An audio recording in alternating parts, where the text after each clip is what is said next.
ఫిబ్రవరి 15 మహా అద్భుతమైన శివరాత్రి రాబోతుంది. ఈ రోజున మీరు మర్చిపోకుండా మీ ఇంటి గుమ్మానికి ఇది కడితే చాలు 2 నిమిషాల్లో దరిద్రం పోతుంది, కోట్లు వచ్చి పడతాయి, మీ కష్టాలు కూడా పోయి మీకు అద్భుతమైన ఫలితాలు అనేవి ఉంటాయన్నమాట. అయితే ఈ శివరాత్రి రోజు ఖచ్చితంగా మీ ఇంటి గుమ్మానికి ఇది కట్టండి. మనం ఏంటంటేనండి, గుమ్మానికి ఇది కట్టడం వల్ల అద్భుతమైన ఫలితాలను అయితే మనం చూడగలుగుతాము. అంటే ఫిబ్రవరి 15వ తేదీ ఆదివారం నాడు మనకు శివరాత్రి ఏర్పడింది కదా. ఈ రోజున మనం ఏంటంటే భక్తితో ఒక చిన్న దీపం పెట్టినా సరే ఆ పరమేశ్వరుడి యొక్క అనుగ్రహం కలుగుతుందని పురాణాలలో చెప్పబడుతుంది.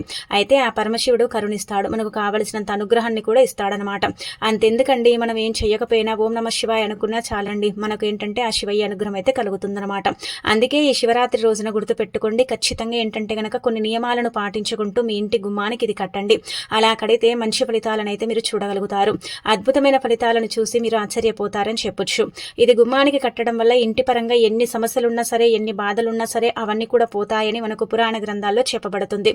గుమ్మానికి ఇది కట్టడం వల్ల అద్భుతమైన ఫలితాలను అయితే మీరే మీ కళ్ళతో చూస్తారనమాట.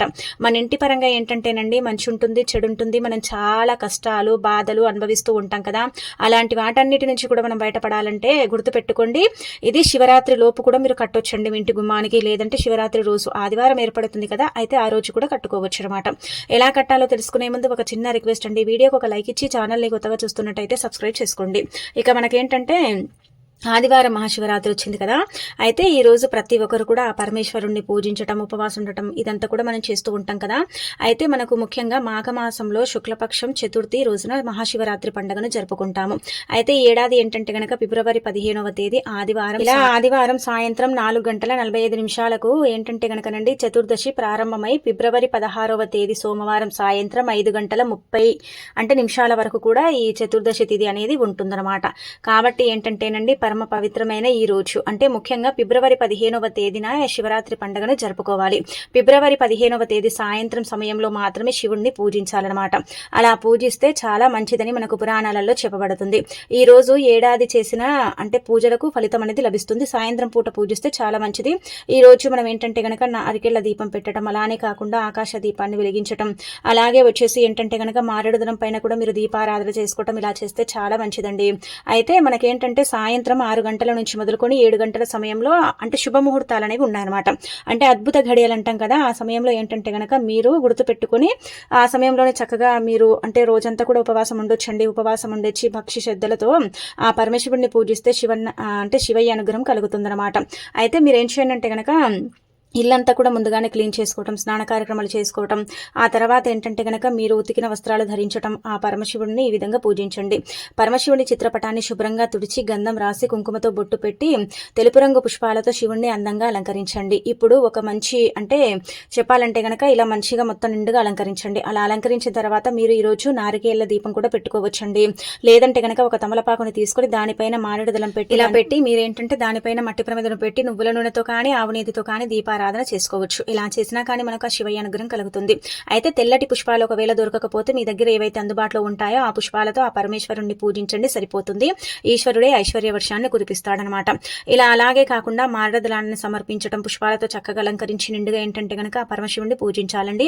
దీపారాధన చేయటం ఈ రోజు ఏంటంటే గనక ముఖ్యంగా మీరు ఏదైనా సరే నైవేద్యం పెట్టవచ్చండి. ఇదే నైవేద్యం పెట్టాలని రూల్ లేదు, ఏ నైవేద్యం పెట్టినా సరిపోతుంది. 2 అరటిపళ్ళు పెట్టుకోవడం, అలానే కాకుండా ఏంటంటే గనక దీపారాధన చేసుకోవడం, కొబ్బరికాయ కొట్టడం. కొబ్బరికాయ కొట్టిన తర్వాత నీళ్లు ఉంటాయి కదా, కొంచెం శివలింగం మన ఇంట్లో శివలింగం ఉంటే దానిపైననే ఈ కొబ్బరికాయ కొట్టిన నీళ్ళన్నీ కూడా శివుడికి అభిషేకం చేయొచ్చు. అలా కుదరకపోతే మనం శివుడి పటం మీద కొద్దిగా ఇలా చిలకరించాలన్నమాట. కొబ్బరికాయ కొట్టిన తర్వాత ఆ నీటిని అలా చిలకరించి దీపధూప నైవేద్యాలతో ఆ పరమశివుడిని పూజించండి. ఆ తర్వాత ఏంటంటే గనక మీరు పూజ మొత్తం కంప్లీట్ అయిపోయిన తర్వాత అక్కడే కాసేపు కూర్చొని ఓం నమ శివాయ అనే పంచాక్షరి మంత్రాన్ని 108 సార్లు కానీ 111 సార్లు కానీ 101 సారి కానీ పఠించవచ్చు. అలా కుదరకపోతే 51 సార్లు, 11 సార్లు, 21 సార్లు కూడా ఓం నమ శివాయ అనే మంత్రాన్ని పఠిస్తే సరిపోతుందన్నమాట. ఇలా ఇంట్లో పూజ చేసుకుని ఉపవాసం ఉండటం, అలానే ఈ రోజు ఏంటంటే గనక శివపురాణం చదవటం, లేదంటే మనం చక్కగండి ఆ పరమేశ్వరుణ్ణి భక్తి శ్రద్ధలతో పూజించి శివాలయానికి వెళ్ళి అక్కడ ఏంటంటే అభిషేకం చేయటం, ఇలాంటివి చేస్తే మనకు కోటి జన్మల పుణ్యం లభిస్తుందన్నమాట. ఇక ఆ తర్వాత ఈ రోజున మర్చిపోకుండా మీరు గుర్తుపెట్టుకోండి, గుమ్మానికి ఇది కట్టండి. ఈ రోజు వీలుంటే మనము పూజ చేయకముందే ఇంట్లో ఏంటంటే గనక కట్టుకోవచ్చు. పూజ చేసిన తర్వాత కూడా గుమ్మానికి ఇది కట్టొచ్చు. గుమ్మానికి ఇది ఎందుకు కట్టాలండి, అసలు కట్టడం వల్ల ఏం జరుగుతుందండి అంటే గనక మన ఇంటి పరంగా మనకి ఎన్ని కష్టాలు ఉంటాయండి, ఎన్ని బాధలు ఉంటాయి, మనం ఎంత అనుభవిస్తూ ఉంటామండి, ఎంత ఇబ్బంది పడిపోతూ ఉంటాం కదా. అయితే మీ యొక్క కష్టాలు కావచ్చు, బాధలు కావచ్చు అవన్నీ కూడా పోవాలంటే ఒక ఎరుపు రంగు వస్త్రం తీసుకోండి. ఆదివారం కూడా ఉంది కాబట్టి మంచి తిదివార నక్షత్రమే కదా, ఎరుపు రంగు వస్త్రం తీసుకోండి. చిన్న కలబంద మొక్కని తెచ్చుకోండి, చిన్నది, చాలా చిన్నది అనమాట, వేళ్లతో సహా పీకింటికి కలబంద మొక్కని తెచ్చుకోండి. అర స్పూన్ కుంకుమ, అర స్పూన్ పసుపు, ఒక స్పూన్ అంతా గల్లులుపు, అలానే కాకుండా ఒక స్పూన్ ఆవాలు, 2 నల్ల గవ్వలు, ఇవన్నీ కూడా పెట్టుకోండి. ఇలా పెట్టేసిన తర్వాత గట్టిగా సంకల్పం చెప్పుకోండి. అలా చెప్పేసిన తర్వాత ఏంటంటే కనుక గుర్తు పెట్టుకోండి, మూట కట్టండి. ఇదంతా కూడా మూట కట్టే ముందు అత్తరుంటే 2 చుక్కలు చల్లండి. అత్తరు లేకపోతే మీరు ఏంటంటే కనుక వదిలేయండి, ఎందుకంటే రోజ్ వాటర్ నీళ్లు కాబట్టి చల్లినా గానీ మనకేం పెద్దగా ఫలితం ఉండదు కాబట్టి అత్తరుంటేనే 2-3 చుక్కలు ఏంటంటే కనుక చిలకరించండి, సరిపోతుందన్నమాట. అదంతా కూడా పెట్టండి. ఇలా పెట్టిన తర్వాత ఒక మూట కట్టండి. ఆ మూటకు మనం వెలిగించిన దీపం ధూపం చూయించండి. అలా చూయించిన తర్వాత ఏంటంటే కనుక ఆ మూటను తీసుకెళ్లి మీ ఇంటి గుమ్మం ముందు వేలాడదీయండి. ఈ విధంగా చేయటం వల్ల, ఇలా ఈ పరిహారం ఆచరించడం వల్ల మీ ఇంటి పరంగా మీకు బాగా కలిసి వస్తుందండి. ఎలాంటి ఇబ్బందులు ఉండవు. మన ఇంటికి నరదిష్టి, చెడు దిష్టి, అలానే కాకుండా మన ఇంటి పైన ఎక్కువగా ఏంటంటే కనుక జనాల ఏడుపుంటూ ఉంటుంది. మన ఎదుగుదల సరిగ్గా ఉండనే ఉండదు. ఇంటి పరంగా కూడా మనకు చాలా ఇబ్బందులు కలుగుతూ ఉంటాయి కదా, అవన్నీ కూడా పోవటానికి ఇవన్నీ కూడా ఉపయోగపడతాయి అనమాట. నల్లగవ్వలు చేతబడిని అంటే భూతపేత పిశాసాలను తీసేస్తాయి. రాళ్ల ఉప్పు నెగిటివ్ ని తీసేస్తుంది. ఆవాలు కూడా ఒక రకంగా తాంత్రిక పరిహారాలను తిప్పికొట్టడానికి ఉపయోగపడుతుంది. పసుపు కుంకుమలో మంగళకరమైనవి, శుభకరమైనవి. కలబంద మొక్కలో 3 అమ్మలు కొలువోయి ఉంటారు, అంటే సరస్వతీదేవి, పార్వతీదేవి, లక్ష్మీదేవి కొలువు తీరుతారు కాబట్టి కలబంద మొక్క మనకేంటంటే చాలా వరకు కూడా దైవానుగ్రహాన్ని కలిగిస్తుంది అనమాట. ఇవన్నీ కూడా కలిపి ఒకే చోట కడుతున్నాం కాబట్టి మన ఇంటికి ఇంకా మంచి రోజులు ప్రారంభం అవుతాయి. మన ఇంట్లో ఉండే అనేక రకాల సమస్యలు, బాధలు, నష్టాలు, కష్టాలు పోతాయి. ఆర్థికంగా కూడా మనకు బాగా కలిసి వస్తుంది. దైవానుగ్రహం లేకపోతే మనకు దైవానుగ్రహం కూడా కలగటానికి అవకాశం ఉంటుందని పురాణ గ్రంథాల్లో చెప్పబడుతుంది. కాబట్టి మర్చిపోకుండా మీ ఇంటి గుమ్మానికైతే ఇది కట్టండి. ఇది కట్టిన తర్వాత చూడండి ఎంతలా ఫలితం వస్తుందనేది అర్థమైపోతుంది అనమాట. మీరు పెద్దగా ఇక్కడ శ్రమించాల్సిన అవసరం కూడా లేదు. అంటే మనం బాగా ఏంటంటే కష్టపడి పరిహారం చేసి ఫలితం రాక ఇబ్బంది పడాల్సిన అవసరమే లేదు. చాలా చిన్న పరిహారం, ఈజీగా చేసేసుకునే పరిహారం, ఫలితాలు అంటే ఎక్కువగా ఉంటాయన్నమాట. కావున చేసేసుకోండి, ఇంకా తిరుగుండదనమాట. దీపం ధూపం చూయించినప్పుడే అదేంటంటే పరమ పవిత్రంగా మారుతుంది. ఇది మీరు ఈ రోజు అంటే శివరాత్రి లోపు 1 రోజు 2 రోజుల ముందు కూడా చేసుకోవచ్చండి. కుదరకపోతే ఏంటంటే గనక ఆదివారం శివరాత్రి ఉంది కాబట్టి మీరు అంటే సాయంత్రం 6 నుండి 7 గంటల మధ్య ప్రాంతంలో మనము ఆ శివుణ్ణి పూజిస్తూ ఉంటాం కదా, అయితే ఆ సమయంలో మనం పూజ చేసుకుంటాం. ఆ సమయంలో పూజ అయిపోయిన తర్వాత 7 గంటల తర్వాత కూడా మీ ఇంటి గుమ్మానికి ఇలా కట్టుకోవచ్చు. అన్ని ముందుగానే తెచ్చేసుకొని సిద్ధం చేసుకోండి. మీకు డౌట్ రావచ్చు, నల్లగవ్వలు ఎక్కడ దొరుకుతాయండి అంటే గనక పూజా స్టోర్స్ లో నల్లగవ్వలు ఇలా దొరుకుతూ ఉంటాయండి. తెచ్చేసుకొని మీ ఇంటి గుమ్మానికి కట్టేసుకోండి, సరిపోతుంది అనమాట. ఇంకా తర్వాత ఏంటంటే ఇప్పుడు చెప్పి ఈ చిన్న పరిహారం చేయండి. అంటే ఇవన్నీ కూడా కలిపేసి ఇంకా కట్టేసుకోండి, సరిపోతుంది. గుమ్మం దగ్గర కడితే చాలా మంచిది. ఇదేంటంటే 3 నెలల వరకు పెట్టొచ్చు, 6 నెలల వరకు పెట్టొచ్చు. మన ఇష్టాన్ని బట్టి మనం ఏంటంటే గనక ఎన్ని రోజులైనా సరే మన ఇంటి గుమ్మానికి కట్టేసి వదిలేయొచ్చండి. మనకు మంచి జరుగుతుంది. మన ఇంట్లోకి ఏంటంటే చెడు రాకుండా అంటే ప్రొటెక్ట్ చేస్తుంది అనమాట. మన ఇంట్లోకి ఏది కూడా నెగిటివిటీ రాకుండా అడ్డుకోవటానికి, ఏ చెడు కూడా మన ఇంట్లోకి ఆకర్షించకుండా ఉండటానికి ఉపయోగపడే పరిహారం కాబట్టి ఖచ్చితంగా ఆచరించుకోండి, తిరుగుండదనమాట. ఇక ఆ తర్వాత ఇప్పుడు చెప్పి ఈ పరిహారం చేయండి. మనకేంటంటే దైవానుగ్రహం ఉండదండి. జాతక దోషాలు, జాతక సమస్యలు, అనేక రకాల ఇబ్బందులు, నష్టాలు, కష్టాలు, బాధలు వస్తూ ఉంటాయి. ఎవరికి ఏది చెప్పుకోము, మనలోనే మనం దాచుకుంటాం, మనం ఇబ్బంది పడిపోతూ ఉంటాం, బాధపడుతూ ఉంటాం, ఏం చేయాలో కూడా అర్థం కాదు కదా.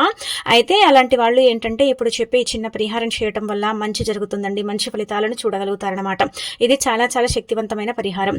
మీరేంటంటే గుర్తుపెట్టుకోండి, ఇదే రోజు చేయండి. మిగతా రోజుల కంటే కూడా ఈ రోజు చేసుకుంటే ఫలితం ఎక్కువగా ఉంటుంది. కాబట్టి శివరాత్రి ఆదివారం అంటే వచ్చింది కదా, అయితే ఆదివారం రోజు చేయండి. దీనికి కూడా మనం పెద్దగా అంటే కష్టపడాల్సిన అవసరం లేదండి.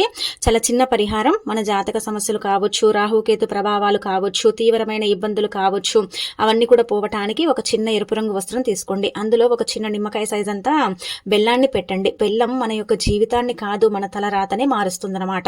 కాబట్టి మీరేంటంటే గనక అర స్పూన్ ఆవాలు, 2 రూపాయల బిల్ల, ఒక నిమ్మకాయ సైజ్ అంత బెల్లాన్ని పెట్టి వస్త్రంలో మూట కట్టండి. పాతదైనా పర్వాలేదు, వస్త్రం తీసుకోండి. మీకు ఉండే కష్టాలు, బాధలన్నీ చెప్పుకోండి.